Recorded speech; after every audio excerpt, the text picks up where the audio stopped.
I usually start my speech with a joke or an anecdote to lighten things up. But I could not find a joke about disasters or emergencies. It's too serious a topic to be joking about. The topic assigned to me is media responsibilities in reporting on emergencies. Is self-regulation enough? First, let me answer the question to get it out of the way. Yes, I believe that self-regulation is enough. I believe that the great majority, if not all, of mass media practitioners agree with me that we can regulate ourselves, that we don't need government regulation to do our jobs, right? When you see government will always try to control media. You give government 1 inch, they'll take a foot. Give them a foot, they'll take both arms. No, sorry. They'll take a yard, and so forth and so on. In the aftermath of the hostage-taking on the Luneta early in 2010, in which 8 persons were killed, there was an outcry for media to draw up guidelines that would regulate the coverage of violent incidents and emergencies. Almost all the leaders of media and media organizations, including the kapisanan ng mga broadcaster ng Pilipinas, that's roughly the Association of Broadcasters of the Philippines, and the Philippine Press Institute, on which I'm a member and a trustee, were in favor of self-regulation. Media people are grown-up people and responsible people who don't have to be regulated or dictated upon by government to act intelligently, responsibly, and ethically in covering emergencies and violent situations. Now, what are the responsibilities of media in reporting on emergencies and violent incidents? I would like to say that much of the material that I will give you this morning is adopted from media kits, guidelines, and pointers issued by various media organizations and institutes. There are 3 phases in disaster risk management, and similarly, there are 3 phases also in the reporting of a disaster or emergency. They are first, the pre-disaster phase, second, during the crisis or disaster, and third, the post-disaster phase. Before a disaster strikes or an emergency occurs, the principal role of the media, is to emphasize the importance of disaster risk reduction and preparedness. They should urge decision makers in government and the private sector and the provinces, cities, towns, and communities that are at risk to take appropriate action and precautionary measures to avoid future disasters. I think we've seen that, examples of this in the provinces and cities that were at risk from tsunami or storm surges during the occurrence of typhoons and storms recently. And I think many lives were saved because of precautionary measures. Now, the media can do the following to promote preparedness and mitigate the effects of disasters and emergency situations. Now, pre-disaster first. Number 1, analyze risk sources and patterns. Urbanization, a rapid population growth, industrialization, and environmental degradation are increasing risks and making disasters more frequent in our country and our world today. I think one factor that was that we noticed during the Ondoy, that was the big storm in 2009, right, or 2008. I'm very slow at figures. Was that there are many places in Metro Manila that are natural flood plains. Water tends to gravitate toward these places, And one of these was Marikina. And there were many, thousands of people who suffered because of this fact. So now, houses in subdivisions in Marikina are selling at a bargain. They don't want to live there now because it's a very risky place. The media can publish news stories, features, commentaries, editorials, and articles by experts on how these four factors are making certain groups of people or certain geographical regions or areas more vulnerable to disasters and emergencies. That's the first thing that we should do. Analyze risk sources and patterns. Second, inform the public. That is a traditional role of the media, the mass media, informing the public. The media can provide information about the potential dangers and risks in the country or certain regions or areas. They can give information about the seasonality of certain hazards and risks, such as, for instance, the flood season, the drought season, the typhoon season, etc. And that's why we in the Inquirer, for one, to be specific about it, we often publish stories about the risk of flooding because of clogged canals, waterways, etc. And so in our editorials, we urge the authorities of Metro Manila to clean up the canals, to take away the garbage, and so forth. The media can say which groups of people or areas are most at risk. And very often it is the poor people who are most at risk. The so-called, what do you call this? I was thinking of the new term for squatters, non-traditional settlers. But let's call spade a spade, squatters mainly. They are people who are most at risk. Number 3, give early warning. This is a traditional media function. And as a matter of fact, when there is a strong typhoon coming, it is the practice in the Inquirer to put a map, a big map of the path of the typhoon so that people can be forewarned. In this regard, I think not only newspapers should do this. I noticed when I was in Taipei several years ago that every hotel, every commercial establishment has a map of the coming typhoon. And every hour it is changed to reflect the change in the path of the typhoon. And all showcases are boarded up with plywood, wooden protective slabs. So that is give early warning. Scientific forecasts about potential hazards posed by storms, floods, volcanic eruptions, etc. are commonly broadcast over the radio and television and published in newspapers and the internet. I wonder if it's also published in Facebook, Twitter. No, I don't think, not Facebook. Who are Facebook addicts here? However, care should be taken to check and double-check reports that appear inaccurate or untrue, and thus avoid panicking the public.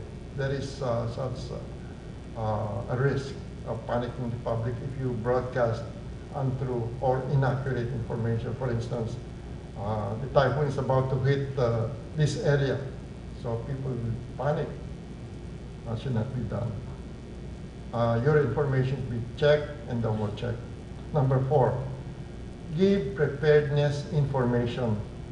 The media should give people information on what precautionary measures they can take to avoid loss of life and property from disasters and other hazards. These include information on evacuation, crop safety. In some cases, early harvesting can be done, safety of family property, food storage, documents, and livestock safety, among other things. But on the matter of evacuation, some people, especially in the provinces, are hard-headed. They don't want to leave their homes because they're afraid they might be robbed or something.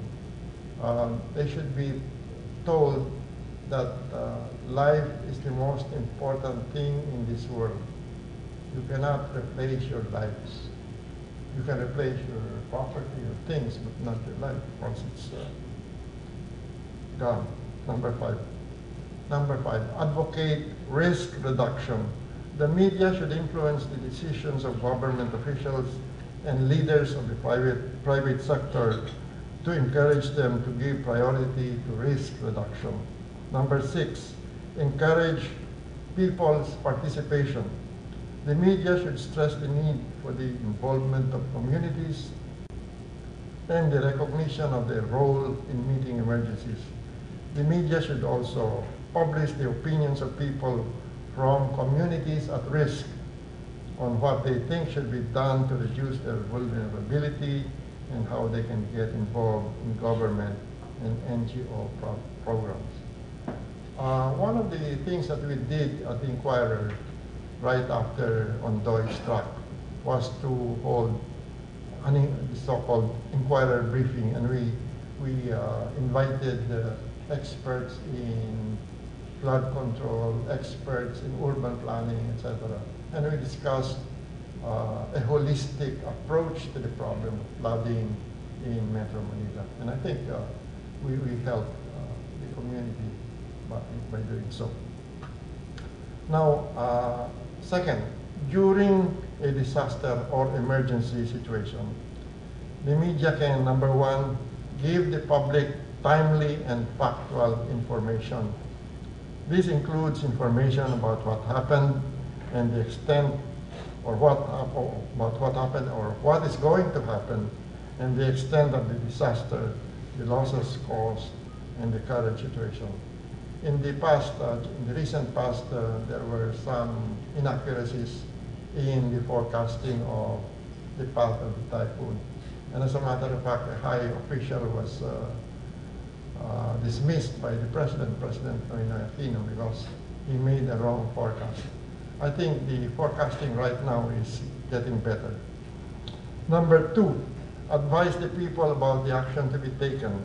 The media can provide relevant information about emergency and precautionary measures, such as evacuation, areas they should not go to, and water purification techniques to provide safe drinking water during an emergency. Number 3, report action taken by the authorities and aid groups, including the Red Cross, of course. These include information about what the government has done to save lives and property, what actions other agencies are undertaking, and what other plans, actions, and measures the government has taken to save lives and provide aid to the victims. Number 4, relay messages about the situation of isolated or trapped individuals and groups. One of the individuals who was trapped during the Ondoy disaster was the actress Christine Reyes. And at that time, I wished I had a jet ski so that I could have rescued her. But one of the Rodriguez brothers beat me to it. Tough luck. Individuals or groups might be isolated or trapped on rooftops, trees, and other isolated places. The families and friends of such people possibly are worrying about them, and the media can gather information about them and relay them to the public. And you see, very often, there is a communication breakdown during disasters such as typhoons, storms, floods, etc. So the media can help a lot by broadcasting information about people who need to be rescued or who need to be given assistance. Number 5, facilitate communication among affected people and their relatives, friends, families in other parts of the country or the world. During major disasters, communication lines between the disaster area and other parts of the country are likely to break down. The media can render an essential service by facilitating communication among survivors and their families. Number 6, report on the needs of survivors. Government and aid groups might overlook certain groups of survivors. The media should make sure that all groups are given aid. The media can also help obtain aid from local or international organizations. Number 7, stress the need for application of minimum standards. The UNCHR and the international aid community have developed international standards on disaster relief. The standards are known as SPHERE, the humanitarian charter, and minimum standards in disaster response. SPHERE gives guidelines on the minimum needs of disaster survivors in terms of water, sanitation, shelter, flood, food, environmental health, and other aspects. The media have to monitor and report whether the agencies are following these standards in giving relief and responding to emergencies. Number 8, communicate potential secondary risks to minimize further disaster or damage. After a disaster, secondary hazards are likely to occur, such as fires, landslides. Fires occur right after, let's say, for instance, an earthquake. Landslides or tsunamis right after a strong typhoon hits a coastal area, or after an earthquake. Flash floods and landslides after typhoons, and electrocution or epidemics after floods. Personally, it's a good thing I was not at home when Ondoy struck, because I think Meralco at that time failed to cut off power to our area, and the flood reached up to my waist. It was a good thing I was, at that time, I was delivering a lecture on grammar at the office of the Financial Times of London in Makati. So I was not at home, and neither was my wife, because she was there to serve as my driver. Well, she's a good driver. She does not ask for extra compensation. But the thing is, I'm a very good employer because I let my driver sleep with me. After all, she's my wife. The focus after a disaster. The focus after a disaster is on rehabilitation and reconstruction. During this phase, it is important to integrate disaster risk reduction into the process. Now, the media can, after the disaster, number 1, appeal for aid from all parties. The national, provincial, and local agencies may not have enough resources to respond to the needs of rehabilitation and reconstruction. The media can help inform local and international agencies about the needs of disaster areas. Number 2, report rehabilitation and reconstruction plans. The media can inform all stakeholders about the rehabilitation and reconstruction plans of the government, United Nations, and NGOs. The media can facilitate discussion of the plans to ensure that the needs of survivors are truly addressed. Number 3, encourage the participation of survivors in the recovery program. The media can conduct surveys among disaster survivors and solicit their opinion on how recovery plans can better meet the needs of the community. And number 4, exert influence to integrate risk reduction and prevention. The media can contribute to sustainable social development by providing information which highlight, promote, and advocate the need for the integration of risk reduction considerations into rehabilitation and reconstruction. Now, let us discuss some ethical guidelines for the media in disaster reporting. The media at all times have to be ethical.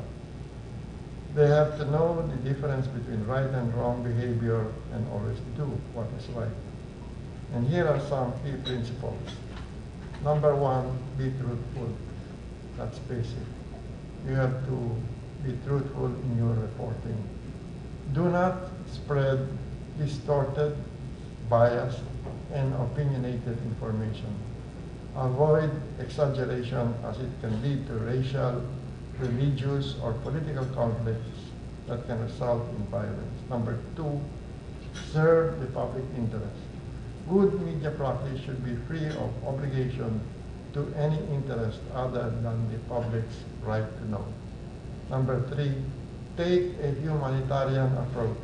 Maintain a decent and sympathetic attitude while reporting crimes, accidents, and disasters. The use of bad language, obscene or shocking pictures should be avoided. I think in this regard, sometimes the television is guilty. They use shocking pictures, but sometimes these cannot be avoided because they cannot edit what they're covering at the time, whereas the print media can edit their stories. That's the advantage of the print media.